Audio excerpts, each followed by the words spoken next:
You're listening to the Joyful Practice for Women Lawyers podcast, episode 135. Welcome to the Joyful Practice for Women Lawyers podcast. I'm your host, Paula Price, lawyer turned certified executive coach.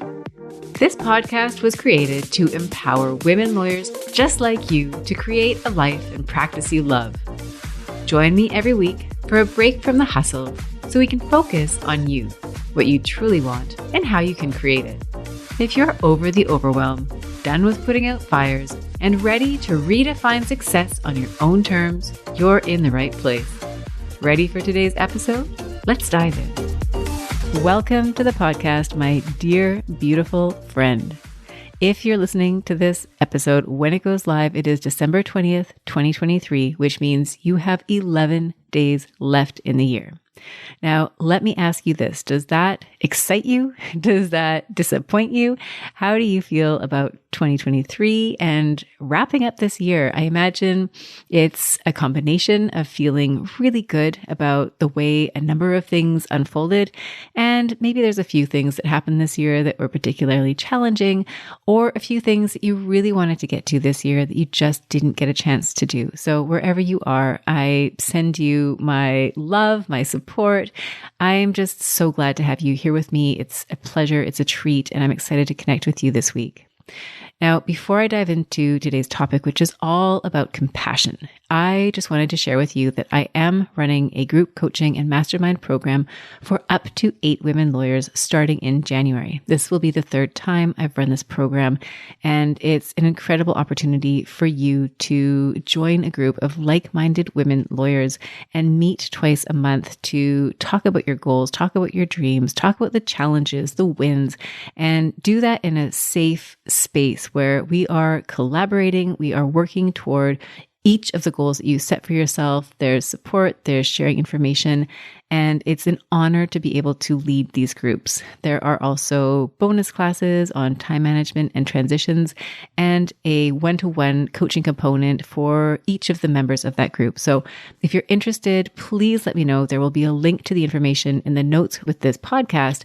And if you ever want to reach out to me, send me an email, connect with me on LinkedIn.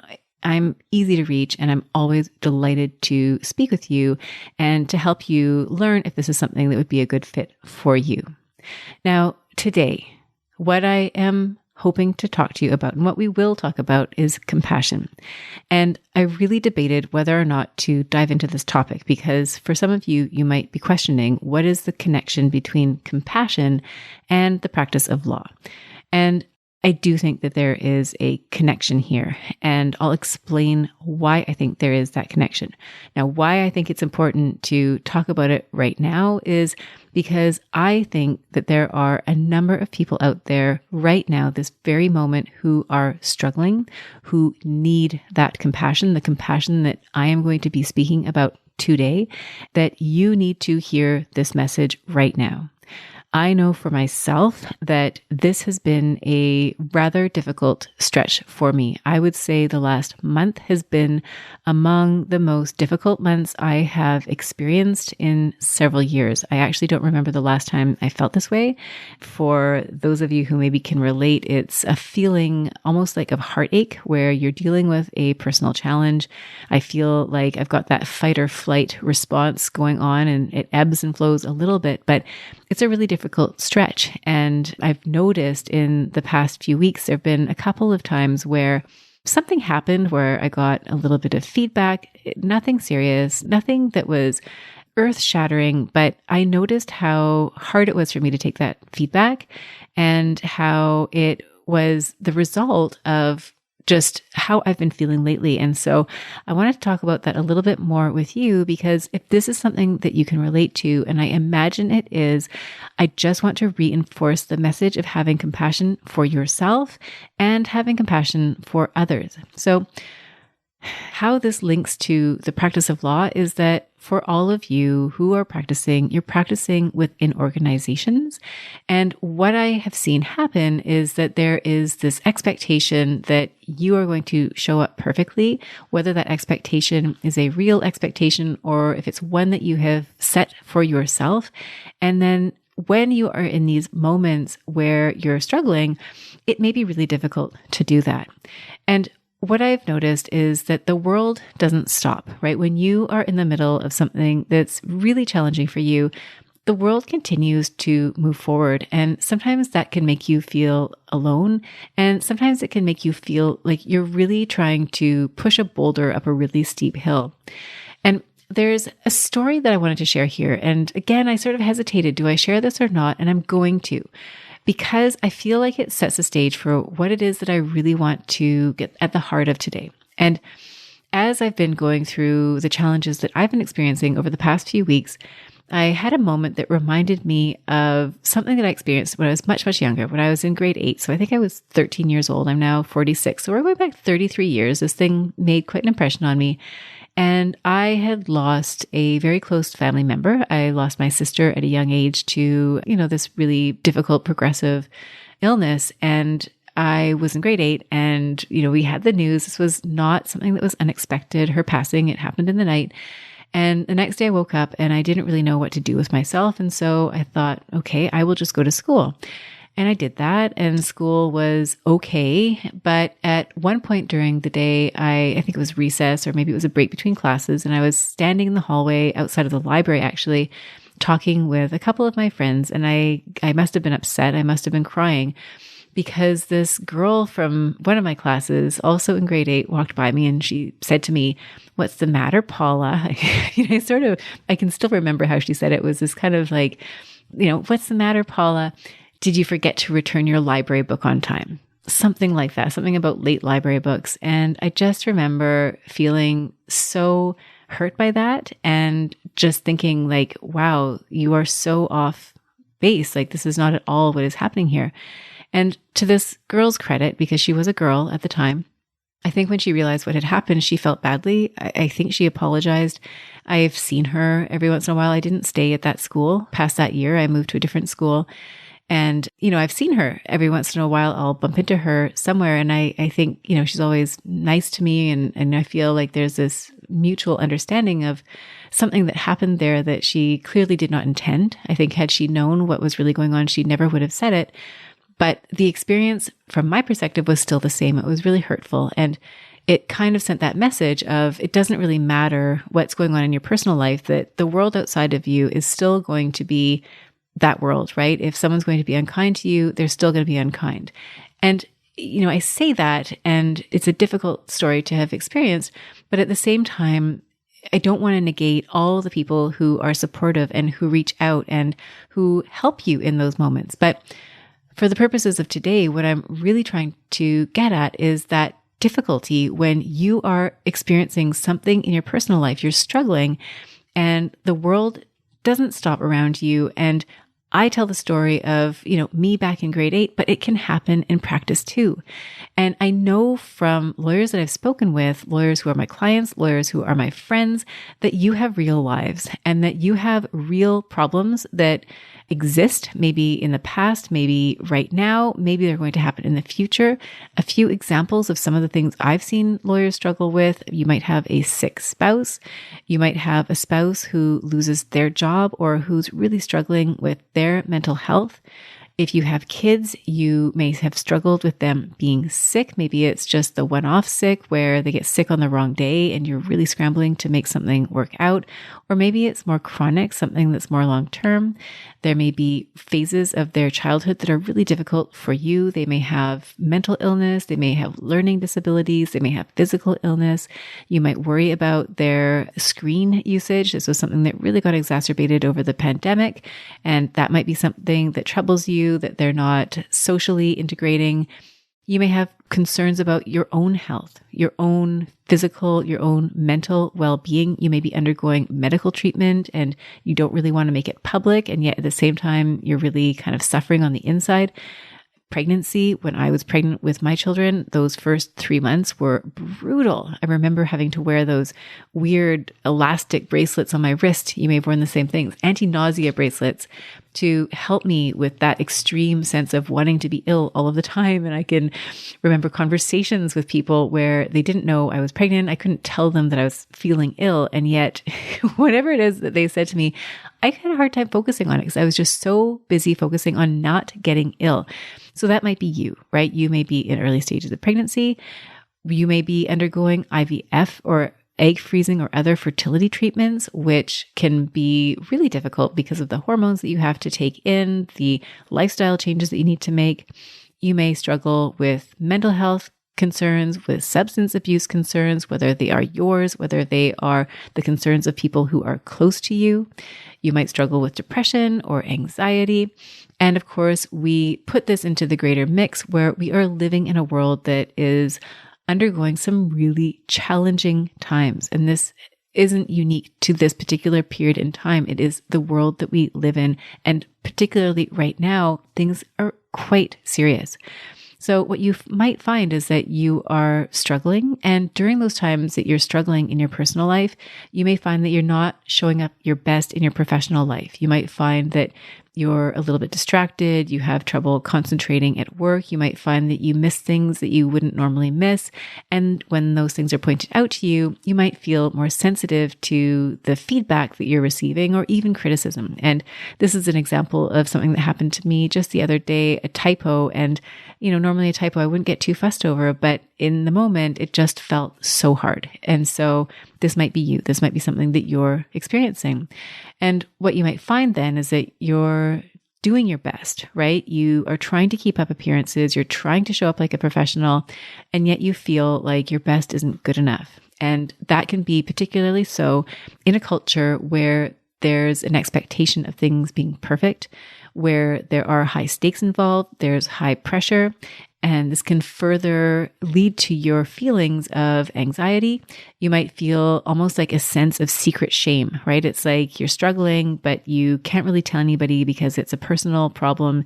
And yet you want to tell people, but you don't want to tell people. And, it could offer an explanation for why things are the way they are, but you don't really want to do that. So you may feel frustrated. You may feel like you're not fully understood. You might feel really isolated. And this can be particularly rough over the holidays, which are happening right now for anyone listening to this when this podcast goes live, right? We are in the days leading up to Christmas, which is a holiday that many people will be celebrating.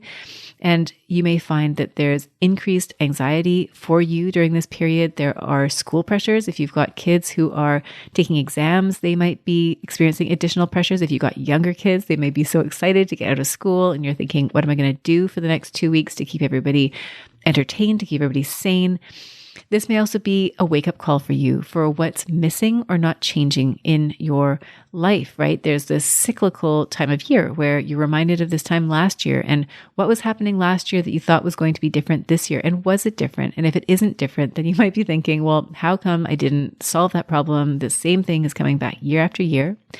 You might also feel that the holidays exacerbate any challenges that you're having. So if there's family conflict, if there's friend conflict, if you're feeling a little bit lonely and isolated, that might even be enhanced over the holidays because there's these feelings, these disappointments, but also the expectations that things are supposed to be perfect, right? That dinner is supposed to be perfect, that your holidays are supposed to be perfect. You're supposed to live up to this joyful season, and you may be feeling at the complete opposite end of the spectrum. So this may not be you at all, but for some of you, this will be the case. And so I just want to recognize that this is how many people are feeling over the holidays. So I want to make the case for compassion because to me, compassion is one of the greatest gifts that you can give to others. And it's one of the greatest gifts that you can give to yourself. So what I'm offering today is some ideas about compassion and how to incorporate more of that into your life, into your professional work, your practice, whatever that looks like, but also into other areas. So the first area where I would make a call for compassion is to have compassion with others. So if you're in a situation with somebody else and they are the one who makes a mistake, or they are the one who maybe they don't seem as engaged as you would like them to be, I would invite you to give them the benefit of the doubt. Now, I imagine for many of you who are listening, this isn't something that you need me to remind you of. My gut sense is that you are already a compassionate person. If you're listening to this episode, you're a compassionate person. And so I'm just inviting you to tap into that with intentionality when you have the opportunity to either judge somebody or to find that thread of compassion. I'd invite you to look for that compassion. If you find somebody who's struggling, for example, you might take on a mentoring role, help them work through something that is difficult for them. And when it comes to compassion and professional work, I would invite you to think about how you deliver feedback. And this is something that I've talked about in the podcast before, delivering feedback. And I think it's especially so when you're aiming for that goal of compassion. And what I'd invite you to do is to start with the positive before you dive into the negative. And a little tip here, a little takeaway is something that I do when I'm giving feedback is I really do try to focus in on that positive first. And I wrote an email recently. So this is the tip. If you're doing this in an email or if you're writing notes to prepare for delivering feedback, I invite you to think about the positive first. So I had a client who was asking for feedback on something that they had produced. It was a piece of marketing. And I had a bunch of feedback. I had a number of different points. These were constructive points on how to do this moving forward. And I realized as I reread my email that I hadn't really said anything positive. And so I went back to the email before sending it. And in the first paragraph, I put all the things that I thought were really good about the particular piece of content. And I did that because you want the person that you're giving feedback to feel like they're not a total and utter failure. And if you start with all the bad things, especially when somebody is already feeling down on themselves, or they're already struggling, or they're already feeling like they're doing everything they can to keep things up and running. And then if you come at them with this negative feedback first, that's likely to land in a way that could be more hurtful than you intended. So having that positive feedback first acts as a bit of a cushion. It helps them to open up to creative thinking. It helps them to feel safe. And then there's a more welcoming and strong reception of the feedback that comes next, the constructive components of the feedback. So I'd recommend whenever you're writing an email, I always do this. I always look at my emails and I look at them, number one, for content, but then I also look at them for tone. Am I sending an email in a way that is kind to this person? And sometimes I have to go back in because I just haven't put it there. And sometimes it's a nicety, like, I hope you're doing well. Sometimes it's that positive feedback. And so I'd invite you to do that. So that number one is having compassion for others. Now, I think the biggest takeaway from today's podcast episode is the second point, which is compassion for yourself. This is where I think so many of us fall short. And even as I say that, I'm like, am I giving negative feedback? But I think for all of us, our ability to have compassion for ourselves is a muscle that we need to develop as much as we possibly can. And so if you are struggling, if things are difficult, if you're getting difficult feedback, if you're having a rough patch at home and at work, and it feels like everything is just difficult right now, I would invite you to, first of all, just accept that you are a human being and that life is going to have its ups and downs. And it doesn't mean that there's anything wrong with you. It doesn't mean that there's anything wrong with your life. It is simply the nature of how things go. And if you're going through a rough patch, it is going to get better. I promise you that. I would also invite you to question the shoulds that you tell yourself. So in my case, I mentioned there was a typo, and it was a small typo. There were no consequences from it.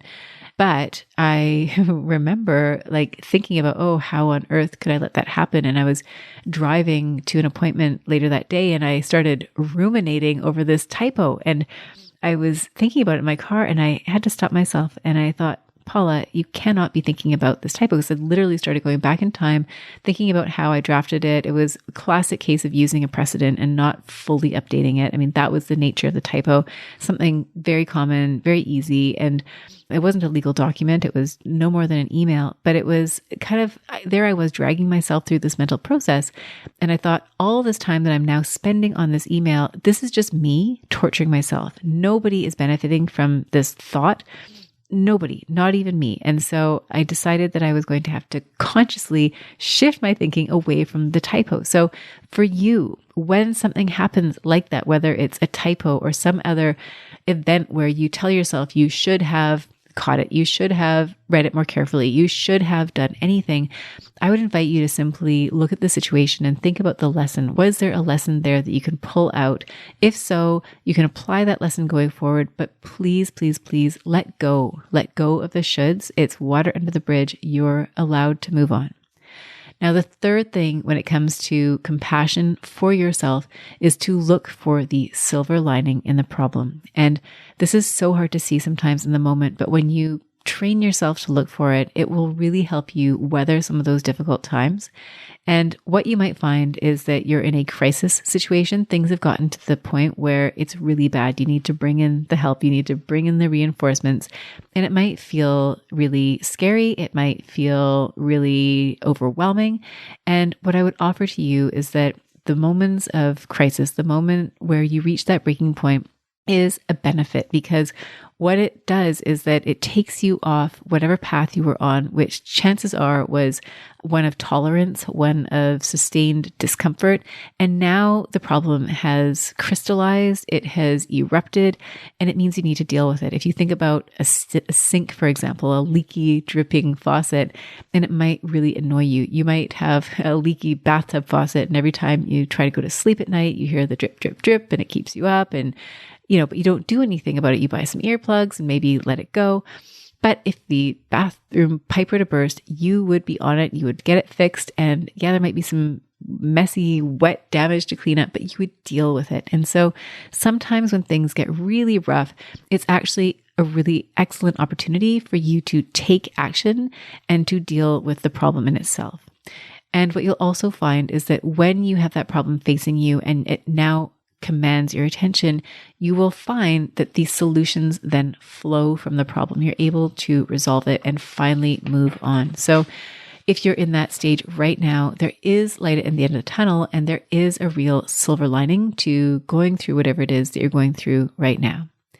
Now, when it comes to feedback, for example, if you're in that situation where you're trying to manage your work, you're trying to manage your personal life, and you're finding it's just yucky on both sides, and maybe something doesn't go perfectly, and you get one of those comments, one of those, you didn't do this right, or why didn't you do it this way? And maybe in a normal day, you wouldn't even notice a comment. You'd shrug it off. You'd offer an explanation and you wouldn't take it personally. But because of the state that you're in, because you're already feeling a little bit overwhelmed, because you're already feeling like the effects of kind of struggling, right, on different fronts, you might take it really personally. So what I'd invite you to consider here, a couple of options, is number one, to think about that feedback and consider how you are the person in the arena. Now, this is one of my favorite concepts, and it's not my concept.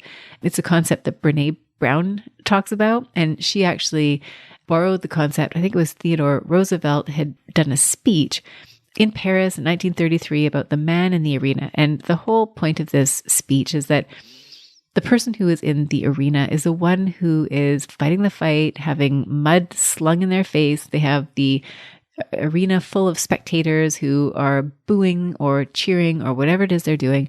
And the point is that the opinion that matters is the opinion of the person who's in the arena. The people who are in the cheap seats, as Brene Brown would say, their opinions don't matter. They themselves are not in the arena. So I invite you to ask yourself how you are in the arena, and to take whatever criticism or constructive feedback comes your way, and just ask yourself, whether or not that opinion really matters to you, what weight you're going to attach to that. And again, to give yourself the credit you deserve for being in the arena in the first place. You are a warrior. You are fighting the battle on multiple fronts, and you deserve credit and recognition and acknowledgement for that. Now, the second thing I'd invite you to consider is that all feedback is biased, right? It's all biased. I've talked about this on the podcast before, and we are human, and anybody who gives you feedback is giving you feedback through their particular lens. And yes, if that person is your direct boss, their feedback probably does matter for your advancement professionally, as long as that person is your boss. But ultimately, their feedback comes through their own lens. And so if it helps you to think of it that way, then you can distance yourself from the feedback by saying, okay, well, that is one person's opinion, but there are multiple other ways of looking at this that may not have that same difficult feedback flavor to it. So the next suggestion I would offer here is just to ask for help, right? If you are finding yourself in a difficult position and you're feeling overwhelmed, bring in help, whatever kind of help you might need, whether it's help at the office or help at home or help from professionals to help you navigate something different. If you've got loved ones who are not doing well, if you yourself are not doing well, bring in the professionals. There is absolutely no shame in that. And you need that help. You need that support. And when you have that compassion for yourself, when you see yourself as and treat yourself kindly as you would if you were your friend, that process is so much easier. You might think to yourself, well, I can handle it. I don't really need this help. But imagine if it was somebody else, you would absolutely encourage them to go and get that support. A couple of more suggestions on the realm or in the realm of compassion for yourself is to not beat yourself up. I mentioned, that idea of not reliving the typo experience. Don't relive difficult conversations. Don't relive the moment where everything went sideways. It only prolongs your suffering. So be kind to yourself. Speak to yourself compassionately. Give yourself that acknowledgement. Of course, you would feel upset about something. Of course, it's going to be difficult. Give yourself that acknowledgement. Speak to yourself kindly. And then finally, forgive yourself, even if you're the one who lacked compassion. So going back to that example of me, grade 8, and this girl says something to me and it's so insensitive. If you find that you're the person that said something that landed the wrong way, right? You said something to somebody and you later learn that they were going through a really difficult time and you absolutely did not mean to hurt them, then you can forgive yourself. You may also need to apologize depending on how that conversation unfolded or not. It really just depends, but forgive yourself. You are human. We are all human. And sometimes we say things that maybe aren't the best things to say in the moment, and that is okay too. Now, a few more points about compassion. Compassion is an opportunity for connection. I think sometimes when things are going sideways or we're in a situation where maybe you have a person that you work with who you're frustrated with, or they're not meeting you at the right time. They're not giving you what you need. And you might find that you're getting frustrated and you may want to come at that conversation with a bit of judgment. And I've seen this and I understand this. And yet what I'm inviting you to consider here is, could you come to that conversation with compassion? And what you may have found, and I've certainly found this in my personal and professional life, is when I've had moments where it's really difficult and somebody comes to me with compassion, it fosters that relationship. It strengthens the relationship.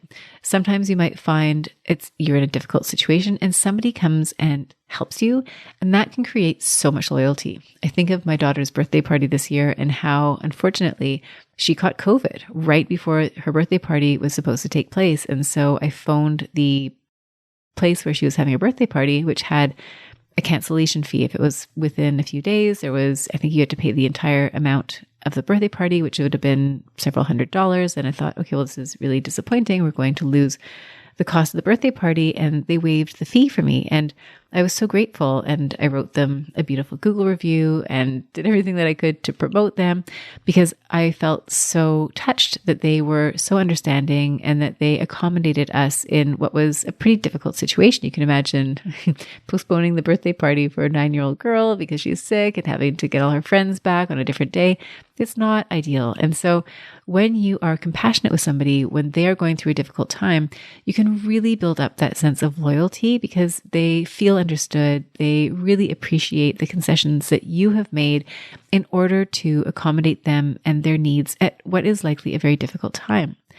It can also be a really good opportunity to build somebody up. So if you know someone who is struggling professionally, and this absolutely does happen, sometimes you're working on a project and it goes sideways, or it's just bad luck or bad timing or whatever, and you kind of go into a slump, right? It's almost like a professional slump. If you're able to help somebody who's in that position and help build them back up, you will forever be in a way responsible for helping that person thrive. And so when you have the opportunity to be compassionate, I absolutely encourage you to use that as an opportunity to connect, to help build somebody up, to help build that loyalty and help strengthen your relationships.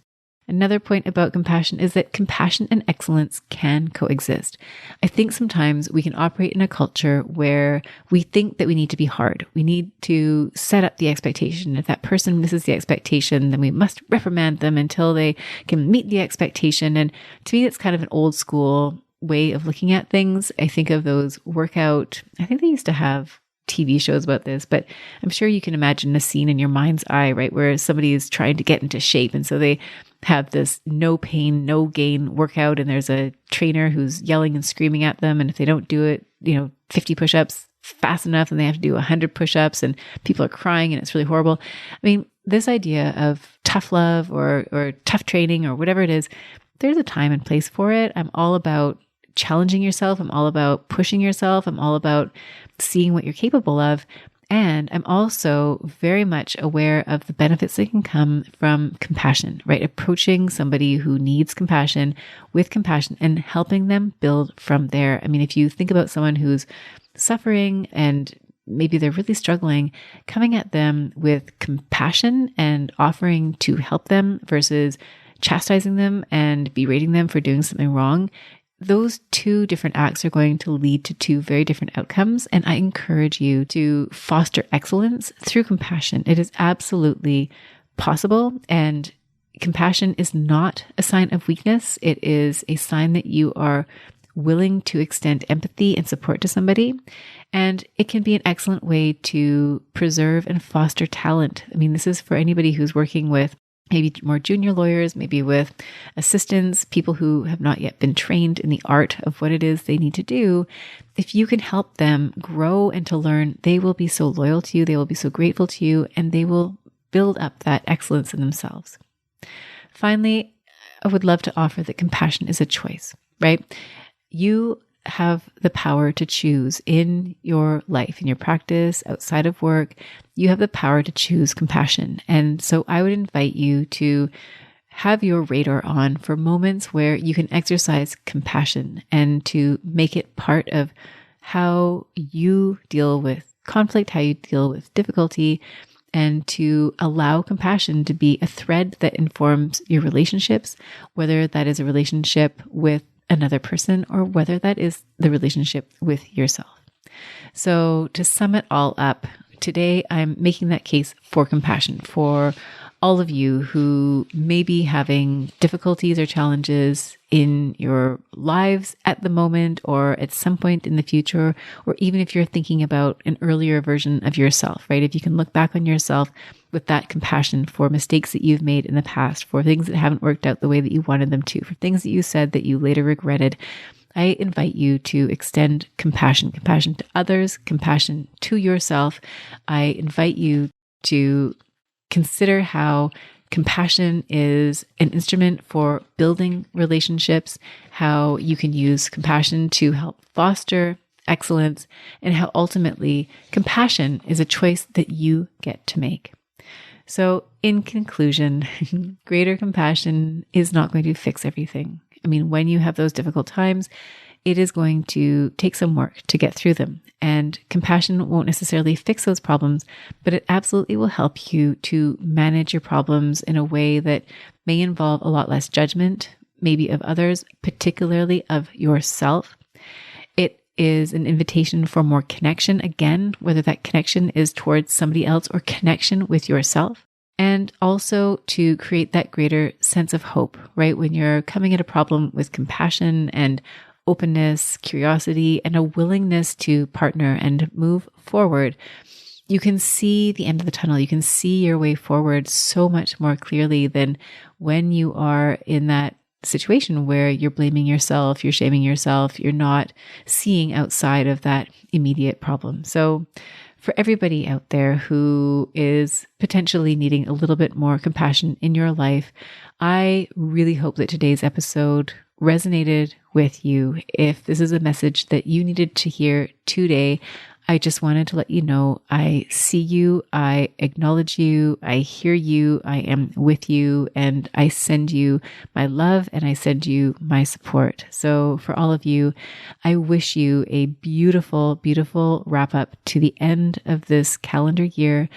There will be another episode before the end of the calendar year, so I'll look forward to connecting with you then. In the meantime, I wish you all the best. I wish you so much joy and happiness with your family, with your friends, with your colleagues. And again, I just invite you to embrace compassion for yourself and for others throughout the season and throughout the year as the challenges unfold and you overcome them. So that is all I have to share with you, my friend. Thank you again for joining me. I hope that you have enjoyed this episode, and I look forward to reconnecting with you next week. Bye for now. If you enjoyed today's show and don't want to miss an episode, subscribe and follow the show wherever you listen to your podcasts. If you haven't already, please leave a rating and review. Your feedback will help me create a podcast that's tailored to your needs and goes straight to the heart of what matters to you. For instructions on how to subscribe, rate, and review the podcast, visit www.thejoyfulpractice.com/podcast launch. See you next time. Thank you for listening to this episode of the Joyful Practice for Women Lawyers podcast. If you want more information, visit www.thejoyfulpractice.com. See you next week.